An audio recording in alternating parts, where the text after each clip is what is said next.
ఈ ఎస్సీ గురుకులాలు ఇట్లాంటి చోట చదువుకొని మంచి ఉద్యోగాలు, మంచి మార్కులు, మంచి ర్యాంకులు సంపాదించిన వాళ్ళకి నిన్న ఒక చిన్న ప్రశంసా పత్రం లాంటిది ఇచ్చారు ముఖ్యమంత్రి గారు. సో ఆ సందర్భంగా ఆయన కొన్ని చేసిన వ్యాఖ్యలు ఏంటంటే, ఒక కీలక వ్యాఖ్య చేశారండి ఆయన. ఏదది? నేను ఇంటిగ్రేటెడ్ స్కూల్స్ కడతాను అంటే నన్ను చూసి నవ్వుతున్నారు, నేను అబద్ధం చెప్తున్నా అనుకుంటున్నారు, నేను అది చేస్తా ఇది చేస్తా అని చెప్తున్నారు. దాంతోపాటుగా గ్రూప్ 1 అభ్యర్థులకు అన్యాయం చేశారు. నియామక పత్రాలు ఇద్దామనుకునే లోపు కోర్టులో కేసులు వేసి వారి నోటు కాడ కూడు లాగేశారు. వారిని నిలదీయండి. సాంఘిక సంక్షేమ గురుకుల విద్యార్థుల ప్రతిభా పురస్కారాల ప్రదానంలో సీఎం రేవంత్ రెడ్డి పిలుపు.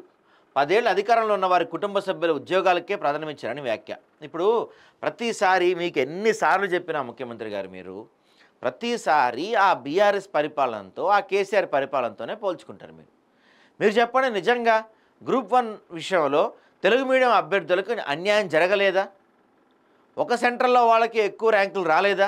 సరే, ఒక సెంటర్లో వాళ్ళకి ఎక్కువ ర్యాంక్ అంటే రావచ్చు, ఒక్కోసారి కాదంటలేదు మేము. కానీ తెలుగు మీడియం వాళ్ళ విద్యార్థులకు అన్యాయం జరగలేదా?